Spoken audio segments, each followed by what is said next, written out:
Creating and deploying CloudFormation templates often takes just a little bit more time than doing everything manually.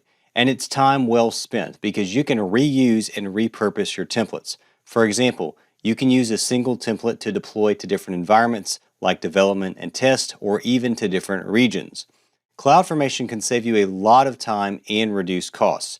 It can deploy and delete hundreds of resources in seconds. With a manual deployment, you have resources running while you're configuring and troubleshooting, and that can take hours. It also reduces the risk of configuration errors. In a manual deployment, you won't necessarily know whether everything is working until after you finish all your configurations.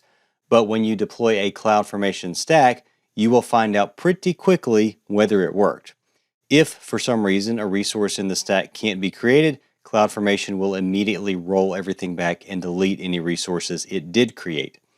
Application load balancers and auto-scaling go together like peas and carrots. In fact, most of the time when you see an auto-scaling group, you'll also see a load balancer. In our scenario, the auto-scaling group depends on the load balancer health checks to determine whether it needs to terminate and relaunch a failed instance.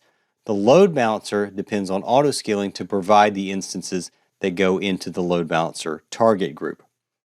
In the next lesson, I'll show you how to achieve extreme reliability by using multiple regions and Route 53.